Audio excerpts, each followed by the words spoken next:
अनि आजको मेरो लुक्स कस्तो देखियो यति राम्रो भएर त म घरमा कहिले पनि बस्दिन थिएँ भनेर के। अनि आजको यो फेस्टिभलमा हामी जान पाउँदा चाहिँ एकदम खुसी भएको छौँ। अनि कति कहाँबाट आइसिन्छ कि आज उहाँ त्यो फेस्टिभलमा चाहिँ। अनि अघिल्लो वर्ष नि गएको थिएँ, अघिल्लो वर्ष नि बब्बाल रमाइलो भएको थियो।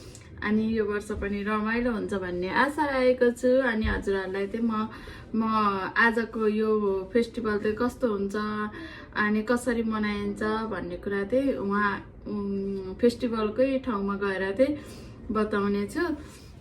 अनि हामी चाहिँ तीनजना रेडी भइसक्यौँ।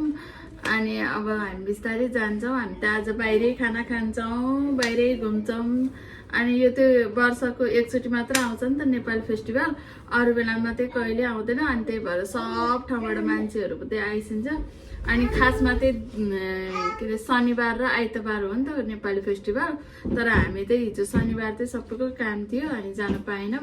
अनि हामी आइतबारलाई चाहिँ बिदा मिलाएर अनि सबैजना जान लागेको छौँ। अनि मेरो बाबु पनि बिदा छ। अनि बाबु चाहिँ